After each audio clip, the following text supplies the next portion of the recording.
Several years ago, we started the tradition of inviting distinguished faculty to give commencement addresses periodically, and today is one of those wonderful times. We're delighted to have as our commencement speaker today, Merydawilda Colon. Dr. Colon is an associate professor of social work and the social work program coordinator at Stockton. Dr. Colon also works with hospice and with the Alcove Center for Grieving Children and Families. Her research interests include hospice use by Latinos and acculturation and attitudes of Latinos towards hospice. And she has published in journals such as the American Journal of Hospice and Palliative Medicine and the Journal of Social Work in End of Life and Palliative Care. Wilda Colon lives in Egg Harbor Township with her husband and son. And now it's my very great pleasure to welcome Dr. Colon.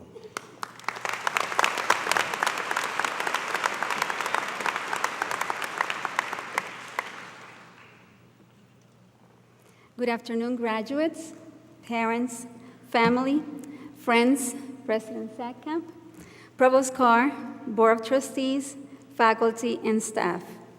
I am delighted that I stand here today to deliver this commencement address.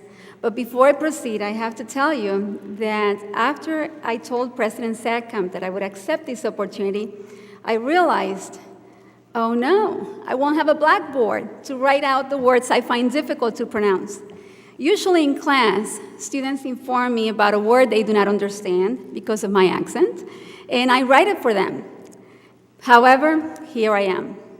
This is pretty much how I have lived since I graduated from college. I show up, I am disciplined, flexible, and have a great deal of excitement about being alive and sharing with others the gifts I have been given. Today you're excited because you made it.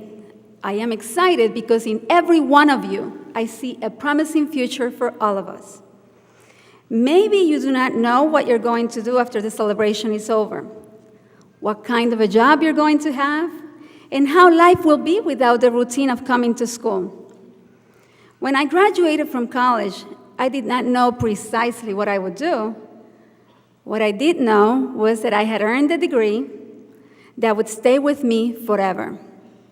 Despite student loans, the uncertainty of the future, and my own uncertainty, I had earned a degree for me to keep. The analytical and critical skills you acquired here at Stockton and your capacity to meet deadlines, or else you wouldn't be sitting here today, are for you to keep and develop. I mean that as you continue your lifelong learning, all these skills will sharpen and ultimately help you overcome the struggles and disappointments that life inevitably brings, and earn you the job that perhaps you did not dream about, but a job that will help you grow and contribute to society.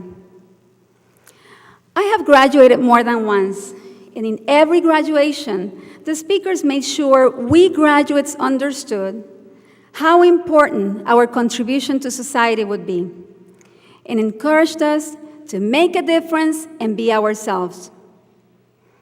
My message today echoes most of the other commencement talks I have heard, and adds that life is about discipline.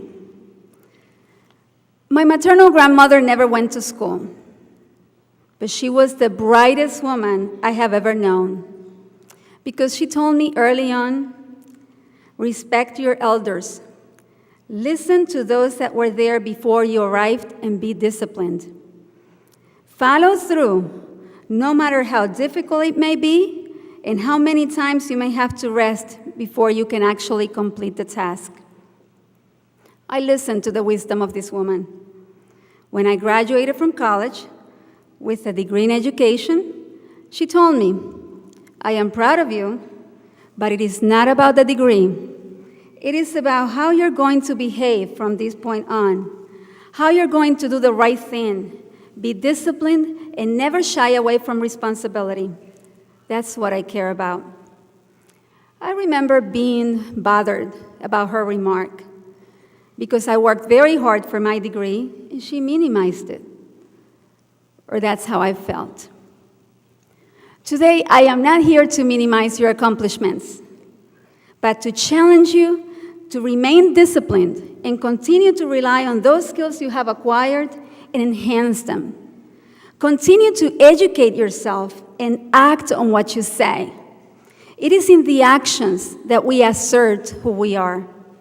Remember, we can say many things, but only our actions make others believe in what we say.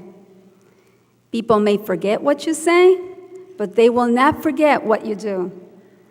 It is in the doing that we can make the difference. So envision at least one thing you want to do with the education you have obtained and act on it.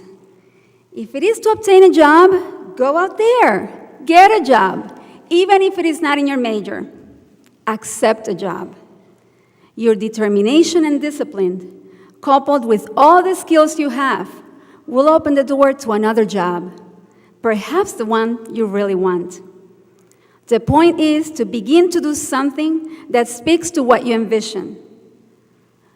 When I graduated from college, I never dreamed about being a college professor.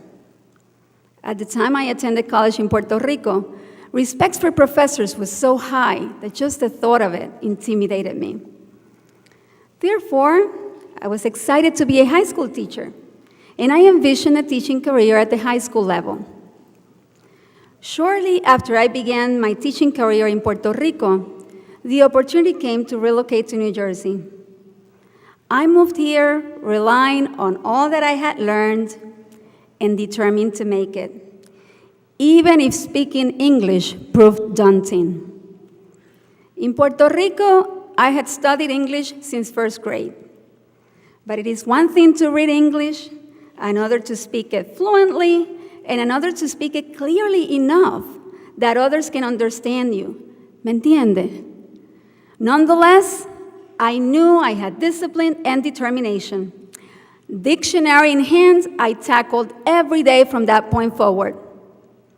And I don't think I did too badly, because here I am, your commencement speaker. The lesson learned is that determination, enthusiasm, discipline, flexibility, and a burning desire to act gets us to where we need to be. Although it might be different from where we intended to go. In my case, I no longer worked as a high school teacher. I became a social worker and continue to work, for it is in the action that we assert who we are. I challenge you to go into the world with the same curiosity and tenacity that got you through your education here at Stockton, and the perseverance of a 2-year-old who's being told he cannot climb the stairs. Have you ever watched a 2-year-old trying to climb the steps? Well, that's the perseverance that you need. It was my perseverance, my discipline, love of life, love to myself and my family that brought me to where I am today. In a society that constantly questions what we do for a living, as if that were the only marker of who we are, insist on telling the world with your actions that you're more than a degree, more than the place where you work, that you are a humane and responsible citizen, someone who cares deeply about dignity, love, discipline, virtue, and thus makes the world better. Last and most important, take good care of yourself and your body. Listen to your elders. Invest in meaningful relationships. Surround yourself with positive people so that the good of life spills over everything you do. Thank you.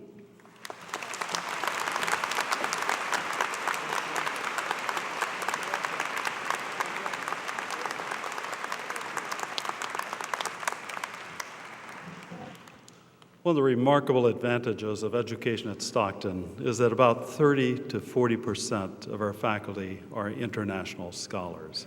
And in this day and age of such global competition, and where we hear so much about global economy and other issues of global competition, It's a remarkable feature that these young people out here have been trained as young scholars from our faculty, both native-born Americans as well as international scholars who are located here.